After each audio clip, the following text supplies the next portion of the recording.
એક ફેરી અમરોજી પોતાના ખેતરમાં હળ ચલાવતા હતા. એમાં યવન 4 લોકો આવ્યા અને એ 4 આવેલા યવન લોકોએ હરણાને માર્યું. એટલે હરણા ઉપર ઘા કર્યો. હરણું બિચારું ડરતું ધ્રુજતું અહીં આવી ગયું અમરાજી પાસે. એને ધ્રુજમાં ઊભું રહી ગયું. અમરાજી શાંતિ ઊભું રાખ્યું. પેલા 4 યવન લોકો આવ્યા અને અમરાજીને કહે છે કે અમારો શિકાર એને છોડી દો. અમરાજી કે તમારો શિકાર પણ મારા શરણાગત છે. અમે ક્ષત્રિય પેલા માથું પડે પછી શરણાગતને મેં જાકારો આપીએ, નહીં મળે.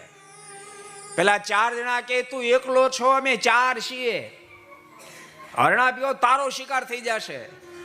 અમરાજીના મુખમાંથી શબ્દ નીકળ્યો, અસલી ક્ષત્રિય ખૂન છું અને ભગવાન સ્વામિનારાયણનો આશ્રિત છું. 4 તો શું 40 ને ભારે પડ્યો એમ કહીને સાતી આગતા પોતાની કમરમાં તલવાર હતી ખેંચી અને જે ગડગડતી મૂકી 4 ભાગ્યા. 4 ભાગ્યા તો ખરા. અમરાજ જયારે ઘેરે આવ્યા ને માતોશ્રીને ખબર પડે ને માતોશ્રી ખૂબ રાજી થઈ. બેટા તે મારું ધાવણ ઉજળો કરી દેખાયું. ખૂબ રાજી થયા. પણ બીજે દાડે બાજુનું જ ગામ હતું. આ યવન લોકોનું ગામ બિલકુલ બાજુમાં જ હતું, દાસણ ગામ.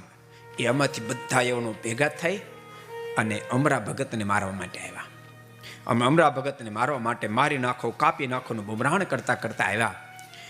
એમાં અમરા ભગત તો જો ઘરમાં હતા અને બીજા ભક્તો રોકવા ગયા તો પ્રતાપસિંહ પર ઘા કર્યો, પ્રતાપસિંહને ઘાયલ કર્યા અને અમરાસિંહને મારવા માટે જરા આવ્યા નજીક. અમરાજી ઘરમાં હતા, ઘરને 4 બાજુ ઘેર લીધું. જતન ફૈબા વગેરે પહોંચી ગયા અને ઘરના દરવાજા બંધ કરી દીધા. યવન લોકો બૂમા બૂમ કરો, નીકળ બહાર, આમ છે તેમ છે. અમરાસિંહનું લોહી ઉકળી ઉઠ્યું. એનાથી સહન ન થયું અને અમરાસિંહ સિંહ નાદ કરી અને ઘરનો દરવાજો બંધો ખેડીને બહાર નીકળ્યા.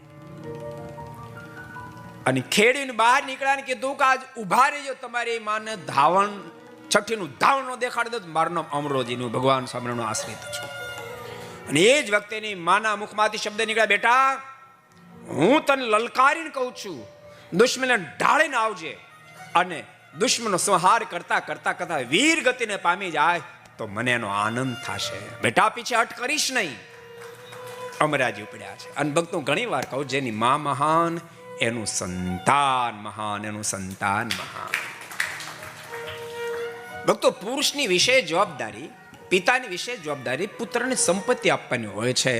માની વિશેષ જવાબદારી પોતાના સંતાનને संस्कार આપવાની હોય છે. को पसंद आया हो तो लाइक करें और शेयर करना मत भूलिए. सब्सक्राइब करें सरदार कथा चैनल को और बेल आइकॉन पर क्लिक करना मत भूलिए लेटेस्ट वीडियो सबसे पहले पाने के लिए.